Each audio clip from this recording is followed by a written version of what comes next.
What's up, Packer fans? I'm Untitled Chapter, host of Monologue Packers podcast. Thank you for being here, and thank you for checking out this video. The 100th season of the NFL kicks off tomorrow night, Soldier Field, Packers versus Bears, 7:20 p.m. Central Time, if you are a Wisconsin resident, such as myself. And there's a lot of excitement going on throughout my body this past week. I'm like a little boy waiting for Christmas to arrive. It is right around the corner. It is Christmas Eve today, and I couldn't be more excited. I'm going to break down some of the keys to success, the keys to victory, some of the headlines throughout the week, of course, leading up to the game. And without further ado, as always, it is time to pour ourselves another Packers podcast.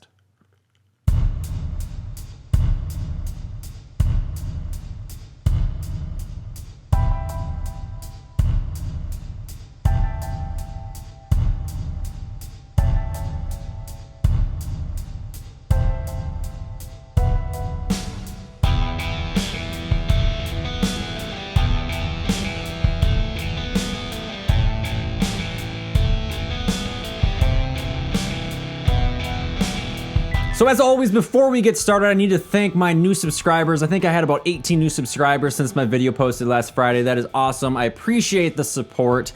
And I also have to bring up a point that I dodged a serious bullet throughout this last week. Of course, I was a founder, a main supporter of Darnell Savage and that draft pick. I purchased a custom-made jersey. I have it up in my my closet right now. It is ready for game action tomorrow night. But of course, he had that number 26 jersey. On Sunday, it was reported he practiced with the number 21 jersey. I was freaking out. I'm like, why did I go out and drop $100 if he's only going to change his number? And then yesterday, it turns out that he went back to number 26. I dodged a bullet. It could have been, a collector's item. A lot of people were saying, well, that's pretty cool. You have a rare jersey. Now it just fits in with the rest of them, and I'm perfectly okay with that because my mom gets confused when I have numbers on that don't match up with the players on the field, and I have a whole closet full of jerseys with numbers that don't line up to players that are on the field, and I didn't want this one to turn into one quite so soon. But before we start previewing this matchup, this old school rivalry that is the Packers versus Bears, point out that I do have an old fashioned on today's drink. This is a specialty drink. This is a personal favorite of mine. And I want to talk about this 53-man roster. So my last video that I posted last week was before the final roster was called or decided upon by the Green Bay organization. And overall, I feel like I did pretty good. Now, I'm not going to toot my own horn. I did go 50 for 53 as far as what I thought would make the roster, and some of the ones that did not pan out quite like I thought they would. We kept offensive lineman Lucas Patrick, and that was because we traded away Justin McCray to Cleveland. They did a swapping of 7th-round picks. Wide receiver Alan Lazard and Trey Carson both made their way onto the practice squad. I thought that maybe I was more on board with Lazard making that initial roster, but I thought maybe these guys might, depending on how they wanted to, add depth at their key positions, I thought that these guys could make the roster. That opened up spots for defensive lineman Fadal Brown, who had an outstanding preseason. I did overlook him. I didn't think that they needed that added depth, but they kept him around. And then they did keep inside linebacker James Crawford, only to waive him and let him go, and later replaced by previous New York Giant B.J. Goodson. He's started 20 games for the Giants throughout his career. He will be very limited Thursday night. I doubt he will even get any sort of playing time. But he also, one of his big selling points, and I think one of the reasons why they kept Crawford to that original roster is because he could be a special teams component for the Packers. And Goodson played about 40% of his snaps out in New York on special teams, so I would anticipate seeing him more in that role. That tells us a lot that they're not too worried about Oren Burks missing substantial time, and I think they have also have very high hopes for Oren Burks when he gets back on the field. But regardless, it will be Ty Summers, Blake Martinez, kind of leading up that inside linebacking group, and then possibly you're going to have probably Raven Green in there a lot as well, filling in throughout those positions. But hey, we got ourselves a 53-man roster. Some of the other notable headlines, which I'm sure you guys have caught throughout the last couple of days, but let's review. The Packers stick with 2 quarterbacks. Yes, Aaron Rodgers and Tim Boyle are our 2 boys. Kaiser got shipped off to the Hard Knocks life out there in Oakland, where he will be, I think he's currently the 4th backup or the 4th quarterback, quite frankly, on that Oakland team. So good luck to you, Deshaun Kaiser. It just didn't work out. It didn't work out in Green Bay. You weren't able to show us any major leaps year over year or throughout training camp to show that you were a number 2 quarterback. I'm not sure Tim Boyle actually has those qualities either, but he won the competition And I'm okay with Tim Boyle. I'm on that fan train that departs stations across the USA. Notably, outside of that, Mason Crosby will play his 13th season in the NFL. He edged out Sam Ficken, and again, when the reports came out, I think a lot of this had to do with that ice in his veins, X-factor mentality that you have from Mason Crosby. He has been, for the most part, steady Eddie at that field goal position, and when you need someone to make a game winner, you just know that he has the capability to do that. He has proven that he can do that, so we stick with Mason Crosby. St. Brown was placed on injured reserve prior to the cut. So an interesting thing with that is that St. Brown will not be able to return at all throughout the 2019 season. Gutekunst was quoted saying something along the lines that he is part of our future, and we didn't want to risk it, and he will be back obviously at the end of the year heading into that 2020 season. But it's good that we don't have to worry about anybody else picking him up. Obviously, the injury was more severe than what we anticipated, and we'll see him in that that wide receiver competition. Just a little over a year, or a little less than a year from now. On Tuesday, so yesterday, tight end Jay Sternberger was also placed on IR. Now, because he was already part of the 53-man roster, he will be able to return after 8 weeks. He went on the injured reserve with a high ankle sprain, and because he went to the injured reserve, the Packers then brought up Allen Lazard off of that practice squad, and that's a good thing because Shepard, who did make that original 53-man roster, who is on that 53 roster, has not practiced all week. I think it's a smart move by the Packers to bring Lazard up to the active roster, because without that, you would only have 5 active receivers going into that Chicago game, and you'd like to have just a little bit more depth. I don't know how much playing time that Lazard will get, but at least it gives you a little bit more depth at wide receiver in case something does happen, or they do want to change up the play calls a little bit. The last headline from this past week before we dive into my thoughts on the Chicago game is that on Tuesday, Matt LaFleur made it evident and perfectly clear that he does not want to hear about these audibles anymore. Yesterday you mentioned that Rodgers has the green light, I think was your words. Does he have the full menu available to him? Should he see something that he doesn't like and he can go to something else, or I guess how's all that going to work? Matt, that's something that you anticipated back in February, right? In terms of working with him, with the offense, with what he can call and when, right? So is this just, for you, is this just the natural progression of it where it's working through it and then week one, hey, he's got X amount of plays to work with?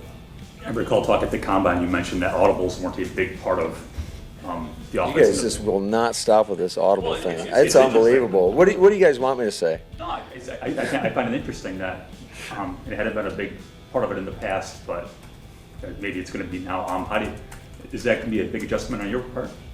Yeah, I think that we've always had adjustments within our plays. Like, it's just we called it something different.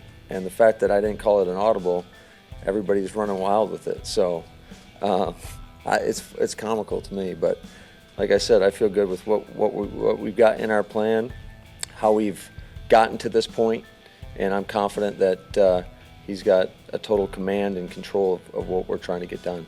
So in case you missed it, on Monday during a press conference with Matt LaFleur, he essentially stated that Rodgers will have all of the freedom to change plays at the line of scrimmage, and he has been given the green light to make those decisions whenever he sees fit. So all of the hoopla and the drama or the fake news that occurred throughout the offseason has finally, I think we can put a nail in the coffin. Of course, unless things go horribly wrong, we'll start to resurface it.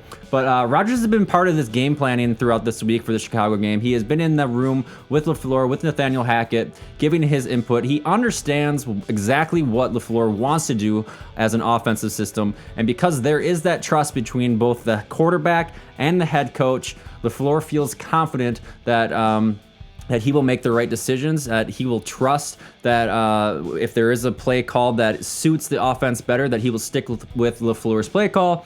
And hopefully we never have to talk about this damn subject ever again. They both trust together.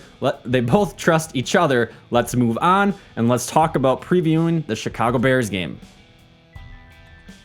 So Thursday night will mark the 199th meeting between the Packers and the Bears. The Packers do actually lead the rivalry. They lead the series 97-95 and 6 ties in their long historic history, for lack of a better term. Bears are a 3-point favorite heading into Thursday night's game, and while and they have a total over/under for total points right around that 46 mark. The Bears apparently have the edge heading into it. I'm not too concerned. I'll tell you why here in a little bit. The Packers and Bears did swap their starting safeties throughout the offseason, so this is obviously possibly old news for you, but we got Adrian Amos from the Bears. The Packers ended up picking Clinton Dix up in the offseason.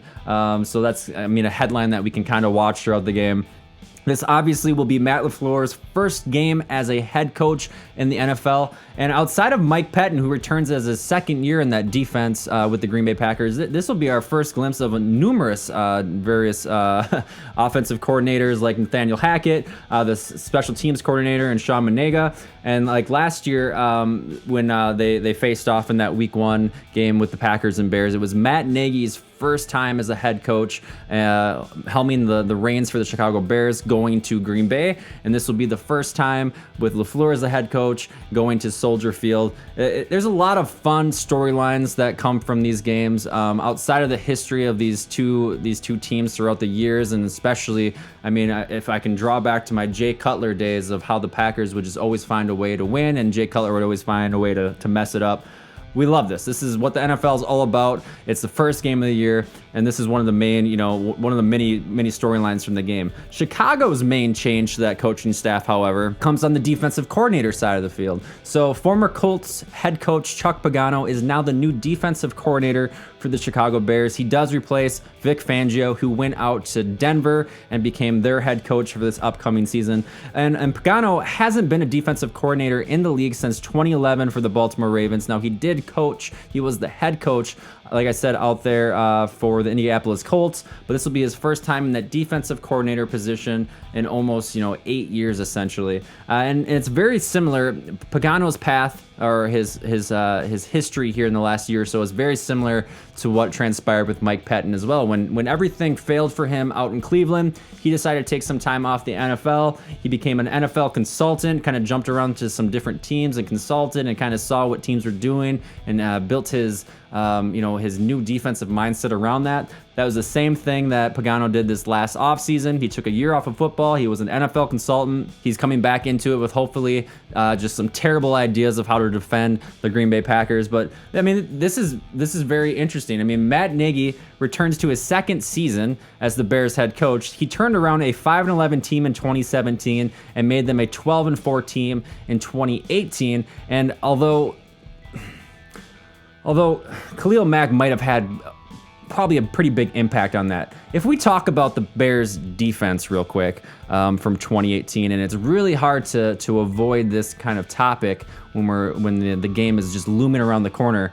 The Bears defense last year ranked number 1 in takeaways, interceptions returned for touchdowns, 3-and-out percentage, fewest first downs allowed, fewest rushing yards allowed, and fewest points allowed. So their defense is a problem. It is a problem for the Packers offense that they're going to have to try and figure out and overcome. And the million-dollar questions that come from this are, will the Bears defense be just as dominant under Chuck Pagano?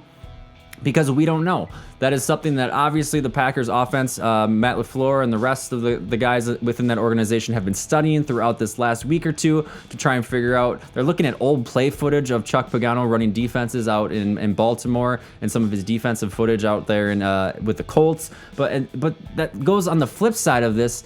Will the Packers' lack of preseason reps affect the Packers' offense? So these are the two biggest storylines that we have zero answers for, and that's exactly why I think this game becomes so much fun, because we don't really know. The Bears don't know, and the Packers don't know what we're going to really run into on Thursday night. When I originally saw the schedule release back in April, I was a firm believer that this would be a loss. This would be too much of a mountain to climb to head into Chicago, the 100th season opening on Soldier Field, new head coach, new offense, but there are just as many question marks on whether that Bears defense can be just as dominant, and I believe they will, just because they have numerous players coming back to that roster. And I think just the slight tweak that you have in a defensive coordinator shouldn't make all that big of a difference.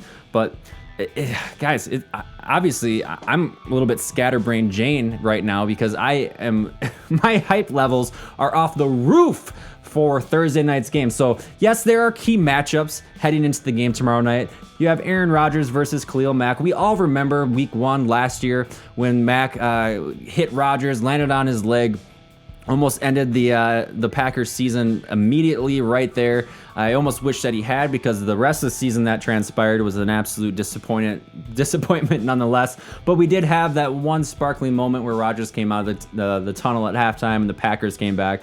So obviously Rodgers, Kahlil Mack, two best players, two of the biggest faces in the NFL, will headline some of the matchups. You have cornerback Kyle Fuller and wide receiver Devontae Adams is another key matchup that I'm going to be watching very closely on Thursday night. Kyle Fuller is a top cornerback in this league. He's actually ranked number 7 in Pro Football Focus's rankings, and Adams is one of the top wide receivers, being ranked number 10 in Pro Football Focus. Probably the best route runner in the NFL too. If you haven't seen the Chad Okocinco video that has made its way around social media, but it's very good. You have one of the best at the cornerback position versus one of the best at the wide receiving position. Both Kevin King and Jimmy Graham will be active on Thursday night. They missed a whole lot of preseason time. Kevin King essentially missed all of preseason outside as soon as family night rolled around. And Jimmy Graham, with his finger injury, he's not even thinking about it. He's ready to go out there and play football. So we get those big weapons back. And then the final little asterisk or point to be made is that the tight end for Chicago, Trey Burton, he is a game time decision. And that will be a very interesting thing to see transpire. If he does not play, that does give some advantage to the Packers, because it just does. I mean, if you take away one of their best tight ends on the roster, a Super Bowl champion tight end, it can only do great things for the Packers and that defense. So let's take a drink break and talk about the 3 keys to a Packers victory. Boy, that is fan-frickin-tastic. So, key number 1 to the Packers victory is the Packers defense needs to put pressure on Mitch Trubisky. So obviously, Packers spent a lot of money throughout this last offseason and in free agency. They bring in Za'Darius and Preston Smith. They bring over Adrian Amos from the Chicago Bears. They drafted heavy again in the NFL draft on the defensive side by picking up Rashawn Gary as the first overall pick for the Packers, and Darnell Savage, both first-round picks. They go defense. Jair Alexander will be coming into his sophomore season. I expect big things out of him, but Trubisky is still an unproven quarterback in the NFL. He is still a young quarterback in the NFL, and if they can put pressure on Trubisky, they will make him uncomfortable. It will cause him to rush some of his throws because he does have a tendency already to overthrow his receivers, and if they can create some of those rush throws, add pressure to Trubisky, make him nervous in the pocket, make him maybe rush those throws and cause some interceptions to take place for the Packers, that will swing the momentum every single time that they can do that. And obviously we need to do everything that we can to take the electricity out of Soldier Field on Thursday night, because that place will be rocking. So key number 1, defense needs to step up. We got to see what this has been lauded as a top 10 defense before the season even starts. Let's see if they can get some pressure on Trubisky and cause problems for that Bears offense. The second key to victory, in my opinion, for the Packers to get a win on Thursday night is the Packers offense needs to find some rhythm. So there's a lot of various headlines underneath this category, but I believe it starts with the run game. The Bears had the number 1 rush defense in the 2018 season. They only allowed 2 players to jump over that 100-yard mark, and it was barely over that 100-yard mark. We're talking like 103, 104 yards is what these guys were able to pull off against the Bears. So both Aaron Jones and Jamal Williams, who did not participate whatsoever in the preseason, they did not get a chance to even take a snap in the preseason. They will be kind of a key to getting, essentially keeping the Bears, guessing what they will be doing, the Packers will be doing on that offense. One thing that we know about Matt LaFleur's offense is that it is built around the run game, and if they can figure out and start with this run game, it will take pressure first off of Rodgers, where he doesn't have to be the guy that goes out there and gets everything done. It keeps the defense honest, so they're not constantly, playing that pass, if they know that they have to worry about the run, that's going to be the biggest thing that's going to give us an edge throughout the entire season, and that's going to open up that play action. And when you talk about the play action, that transition into the pass game. So if we're going to find our rhythm, the run game needs to get going, and if we can get that pass game going, which is going to be a slow start in my early predictions, or what my gut is telling me, it's going to be a slow start, because again, Rodgers did not play any preseason snaps throughout the year. He has not taken a NFL game snap since December 30th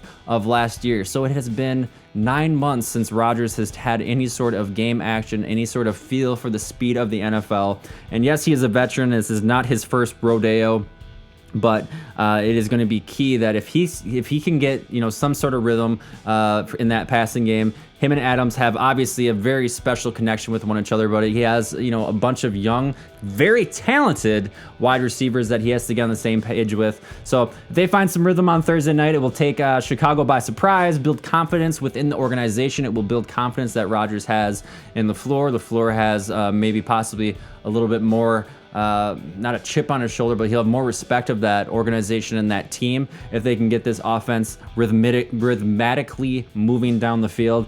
And hopefully it will keep the defense off the field too.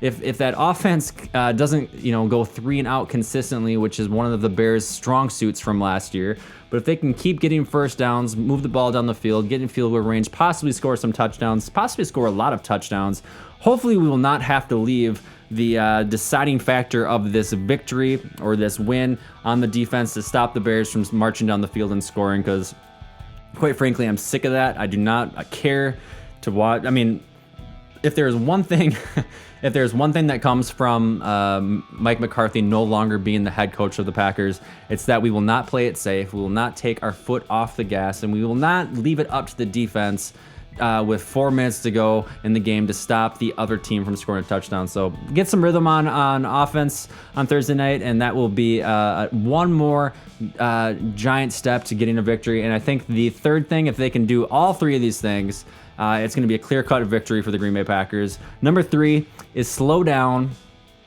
Kahlil Mack. So this one goes without saying, right? This almost feels like a throwaway thought. I mean, every team is trying to slow down Kahlil Mack, but notice I did not say stop. I don't anticipate whatsoever that the Packers will stop or shut down Kahlil Mack. He is too good of a player. He's one of the best defensive linemen in the NFL. And quite frankly, there is no stopping Kahlil Mack. The Bears would not be the team that they are, and they would not have been a 12-4 team last year if it wasn't for Kahlil Mack. So if the offensive line can do what it can to slow down Kahlil Mack, along with the other 2 things that I mentioned, the Packers should find themselves on the winning side of this football game. If they slow down Mack, it will hopefully keep Rodgers healthy, which obviously we do not want to see a repeat of what happened last year. It will allow Rodgers some time to make some big plays down the field, because the more time that Rodgers has, the more deadly he is as a quarterback. This is obvious for anyone that's ever watched the Packers, or Aaron Rodgers for that matter.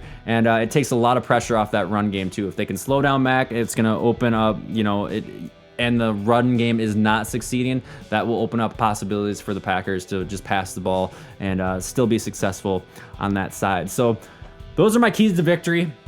Those, I think, are the essential things that the Packers need to do to get themselves a victory. And then we have to go into where I think this game's going to go, what my final predictions are, what my score predictions are going to be. And this is going to be tough. So hopefully a lot of you that are viewing this will appreciate essentially where I'm coming from on this. But I'm a diehard Packer fan. I want the Packers to win every single week. I hope that they win every single week, and it's really hard for me to predict against them or bet against them. Now, with that being said, I am probably going to predict, I've been thinking about this all day, I'm probably going to predict the Packers to win every single game this year, and I want you to take my predictions with a grain of salt, quite frankly, until I get a better grasp of how to be objective when determining the winners and losers of these games. Now I know if I had to guess the Packers' final record at the end of the year, I think they're a 10-win, 11-win team, and if they really blow us out of the water, they finish with 13 wins, 13 wins. But I know they're not going to go undefeated. They're not going to go 16-0, but as I stated earlier, when this schedule first came out, I didn't think the Packers stood a chance.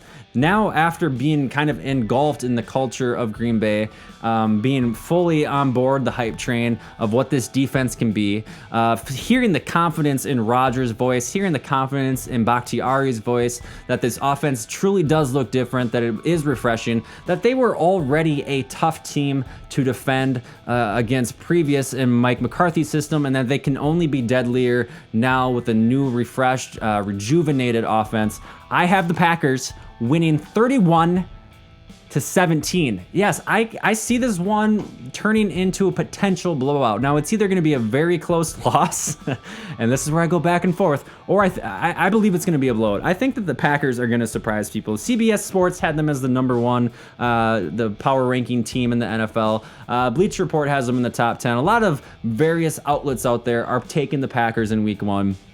I'm on board with that too. Shit, why not? It's week 1 of the NFL. All of our expectations, all of our high hopes are up there until I get a better sense of what we truly have as a team throughout the season. I'm going to start off by taking the Packers very early on, and we're just going to roll the dice and see essentially what happens with this. So thank you guys for watching. Thank you for tuning into this video. On Thursday night, I will be going live. It will be a late night, so I'm going out to my parents where I watch all the games. It's gonna be a good time. I have Jello shots that I need to make still, but I will be going live about an hour and a half, possibly as late as 2 hours after the end of the game. It just depends on how the night goes, and it could be sooner, quite frankly. It could be an hour after the game. I don't know. Subscribe, gain notifications. I want you guys to chime in. I want you to join me for the live experience. Ask me some questions. Let me know what you thought of the Packers' victory on Thursday night against the Bears. And I need to get this on podcast, so I'm gonna start. I'm gonna probably dive into that. I think for either my game review or heading into week 2, I will officially have podcasts going live. You guys can all look forward to that. You can listen to it while you're jogging, while you're buying curtains at Home Depot on Sunday, whatever you feel like doing while listening to podcasts. I will be able to provide that for you so you can get some of your Packer news. And that sums it up. I mean, guys, it's happening. The season is starting. We can forget about last year. It's a new year. Until next time, or until tomorrow night, I will see you on the internet. Thanks for watching.